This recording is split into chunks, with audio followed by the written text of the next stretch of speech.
Shalom Bapak Ibu Saudara, berjumpa kembali. Kiranya Tuhan memberkati setiap Bapak Ibu para pendengar dimanapun berada. Harapan kami Bapak Ibu, kita semua sehat-sehat dan dalam perlindungan Tuhan. Amin. Baik Bapak Ibu dikasihi Tuhan, hari ini kita akan membahas tokoh Alkitab, yaitu murid Tuhan Yesus yang bernama Andreas. Andreas membawa orang kepada Yesus. Saudaraku dikasihi Tuhan, kita baca kebenaran firman Tuhan dalam Yohanes 1 ayat 40. Yohanes 1 ayat 40, salah seorang dari dua orang yang mendengar perkataan Yohanes lalu mengikut Yesus adalah Andreas, saudara Simon Petrus.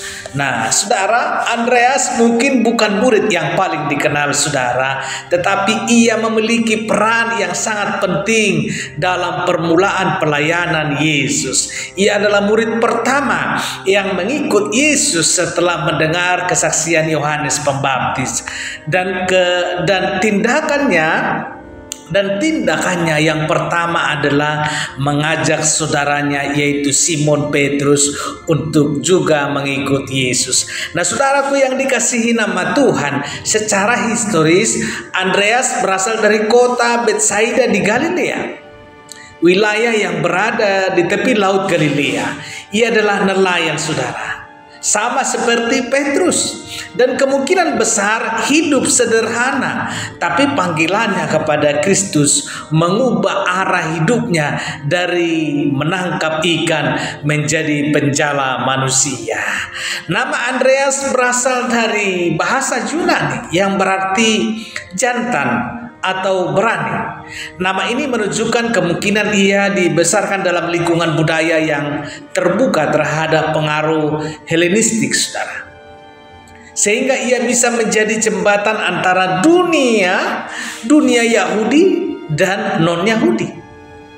Dalam Injil Yohanes 6, Andreas juga dikenal sebagai murid yang membawa anak kecil dengan 5 roti dan 2 ikan kepada Yesus. Andreas itu saudara, yang kemudian dipakai Tuhan untuk memberi makan 5.000 orang. Meskipun tampaknya kecil, tindakan Andreas menunjukkan kepekaan, melihat kemungkinan dan kepercayaannya kepada kuasa Yesus Tuhan. Nah, setelah kebangkitan Yesus menampakkan diri kepada murid-muridnya, termasuk Andreas. Walau namanya tidak disebut secara eksplisit dalam semua penampakan, kita tahu dari Lukas 24 ayat 33 dan Yohanes 20 bahwa ke-11 murid berkumpul dan mengalami penampakan Kristus yang bangkit. Dan Andreas melihat penampakan Yesus. Andreas termasuk di antara mereka yang menyaksikan sendiri bahwa Yesus hidup. Haleluya. Nah, penampakan itu menjadi titik balik murid-murid yang sebelumnya dilanda ketakutan, kini dipenuhi keyakinan. Andreas seperti murid-murid lainnya dipenuhi oleh Roh Kudus pada hari Pentakosta dan mulai pemberitaan Injil, saudara. Tradisi menyebutkan bahwa ia pergi memberitakan Injil ke daerah Yunani, Asia Kecil, dan bahkan sampai ke wilayah Rusia bagian selatan dan Skotlandia, saudara. Nah, secara gereja menyatakan bahwa Andreas akhirnya disalib di Akhaya, yang sekarang disebut dengan Yunani, di kota Patras. Namun salibnya berbeda. Ini yang berbeda, saudara, sangat luar biasa. Bukan salib biasa, tetapi berbentuk X, yang kemudian dikenal sebagai salib Santo Andreas. Ia dianggap tidak layak mati seperti Tuhannya, sehingga meminta salib yang berbeda bentuk. Dia disalibkan dengan salib yang berbentuk X, saudara. Nah, saudara, kesetiaan Andreas dalam pelayanan menunjukkan bahwa tidak semua pekerjaan besar tampak di depan umum.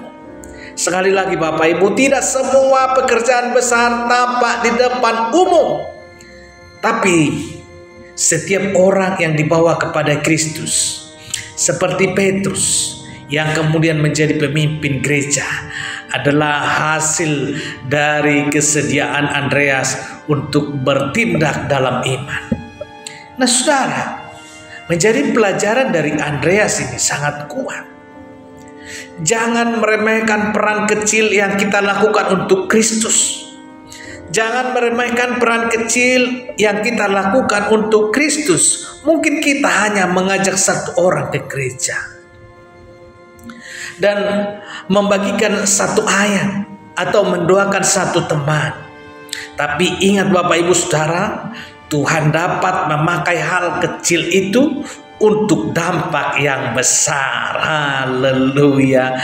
Saudara dikasihi Tuhan, dalam dunia digital saat ini, semangat Andreas relevan, membawa orang kepada Yesus. Bukan harus dari panggung besar, bukan dari tempat yang megah, bukan harus dari dalam gereja, dari gedung gereja, tapi bisa lewat tindakan sederhana yang tulus, saudara. Sama seperti Andreas, kita pun bisa menjadi penghubung antara orang lain dan juru selamat.